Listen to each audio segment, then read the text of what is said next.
Nah. That would be great. What was it like having everybody back together again? This felt like it has the last 8-9 years for me. Just it was a good day of practice. Great to have Draymond back. We had a good vibe.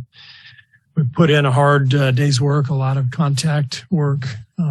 We feel like we have one level of conditioning left to one barrier to overcome before we're ready for Tuesday. So we kind of almost treated this as a back-to-back type situation with our game tomorrow and a hard practice today.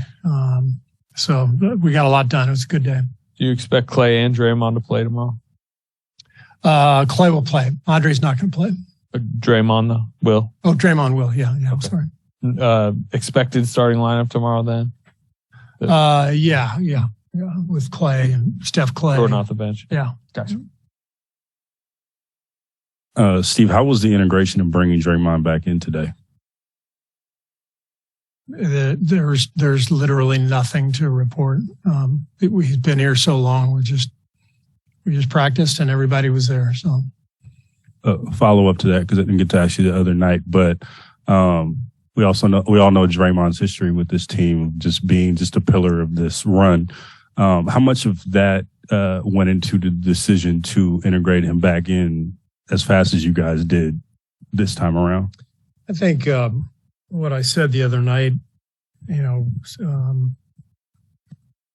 was important in terms of we just know each other so well. This is not a group that's just been thrown together. We've all been together for so long, and so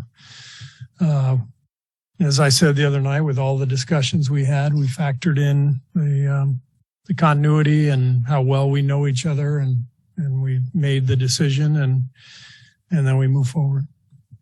Because Clay hasn't been able to play in preseason games yet and hasn't gone to scrimmage much yet, when you do bring him back tomorrow and then moving forward into the regular season, what does his workload look like? Are you going to ease him back in or? Yeah, I think he'll probably, I'm guessing, I haven't talked to Rick yet, but 15, 18 minutes tomorrow, probably not much more than that. So he, because of his delayed start to camp in terms of contact, he's going to take a little while longer than the other guys to get up to the usual minutes.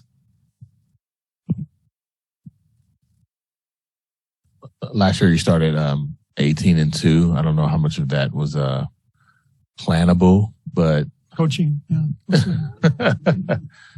Do you give any credence to?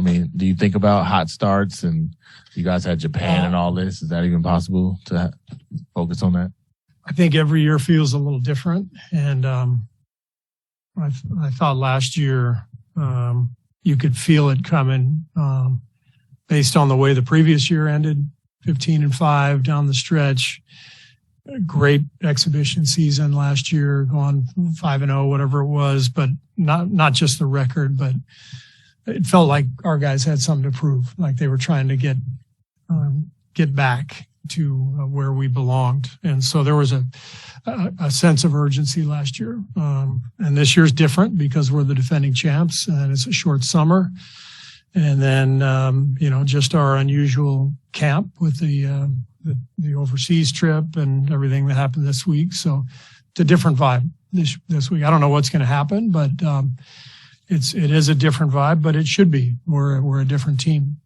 You guys made a couple roster moves today, which freed up your two-way spots. Just what went into those moves from your perspective, and also how do you view now this kind of open competition for the two-ways? Yeah, this is the worst part of the job is when you get to the end of camp and you have to release players. And today was not fun. Quindary, helped us win a championship last year. He was here all summer. He's a great teammate. He's a hell of a player. Lester did a great job over the last couple of months, coming in, putting the work in. I think both guys can really play, but for us, it was a positional decision. So we are just looking at our roster and we're going to go in a different direction on the two-way front. And we're sort of, sorting through all of that here the last couple of days. Hey, Steve, your second round pick, Gui Santos, recently tweeted he's going to Santa Cruz. Can you confirm that? And how do you guys want to see him develop this year? I confirm that. Okay.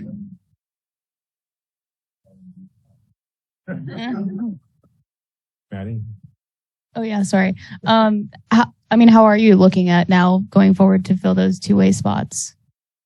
Well, we've got a really intriguing group here. I think I mentioned the other night that after the game that this has been just a fantastic group of young players, including Lester and Quindary. So we've got some intriguing guys to fill those. We've got options. There are other players as well who out there who will be on the waiver wire that we could consider. So nothing has been decided. Nothing is set in stone, but we really like the guys who are here right now in camp. So we'll make that decision, in the next 48 hours. What have you learned about your second unit throughout camp? And obviously the other night they played a lot, and you have a different kind of mix there of young players. And it seems like beyond the obvious athleticism, like Dante and Wiseman have some sort of connection on pick and rolls and stuff. I'm curious how you view that second unit and what it can become this year for you. Yeah, I've seen the same thing. I mean, the Dante Wise pick and roll has been beautiful to watch. I think Jamichael and Wise have really looked good together, given the spacing that Jamichael gives us with the three-point shooting, and Wise being such a lob threat with two ball handlers who can run pick and roll. Been intriguing. JK has looked really good with that group too.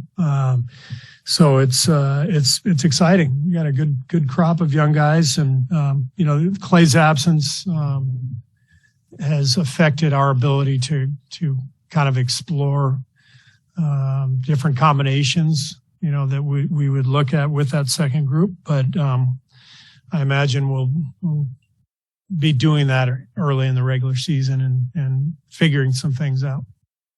Steve, do you see possibility with your second unit if things go well with that group that would help you maybe save minutes for guys like Draymond, Clay, Steph, and those guys?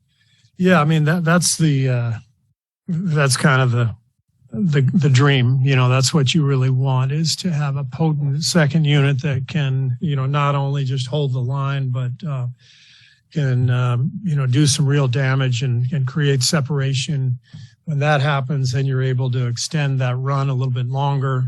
It also might mean that they, by the fourth quarter, you've got a comfortable lead and you don't have to ask for those extra 4 or 5 minutes from the starter. So a strong second unit is important on multiple fronts. And one of those for sure is giving our vets some rest. And Jamichael had 4 threes the other night. Shot looked good. Obviously last year was a real drop off for him. How good has he looked overall in practices and so forth? Fantastic. I love Jamichael. He's tough. He's a rebounder. He steps out and shoots that three really well. He can catch lobs and finish. You saw the putback dunk the other night. And he just knows how to play. He's been around this league for a while now, so he understands the flow and the patterns that happen before him constantly. So he's a fantastic addition. I look at him, like I did Otto and Belly last year, someone who just fits our style. And I think the difference is he comes in probably prime of his career, great health, no restrictions really throughout camp. But the versatility that he provides with his shooting and rebounding means, he could play at the 4 or the 5, and he could play with literally any of our other bigs and be effective. One more second unit question. How different does that whole group feel when you have a legitimate 7-foot center like Wiseman, who seems like he's made a lot of progress and potentially could contribute a lot It changes our look. That's what I like. And sometimes it's really effective to have a second unit that sort of does different things than the first one. And with James, he's such a threat on that dive, and he's looked great. He's just more comfortable, more confident. And as I said, I think one of the big keys is summer league, training camp. He's built this foundation, and now he's got two pick and roll ball handlers that he's playing with. It all makes sense. The pieces are all like fitting together nicely. We've talked about a lot of depth, and you typically have a starter or two play with that second unit. I imagine that's going to be much harder now, but you don't see yourself going to the hockey sub pattern, do you? I don't think so. It's tough to play five guys off the bench together. But it could happen. We'll see. But we could throw Clay with that group. We could throw Wiggs with that group. We could try different people. Moses and JK are both really playing well and having great camps. So got a lot of options. I think I've said this, but given the 82 game season, I think there's going to be opportunities for all those guys based on, rest and injuries and guys being banged up and missing a game here and there.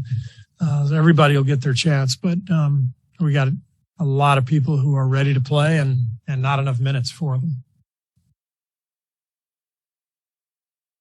I blame Bob for that, by the way. It's just, I don't know what he's doing, putting together this great roster. It's just, I got to talk to him.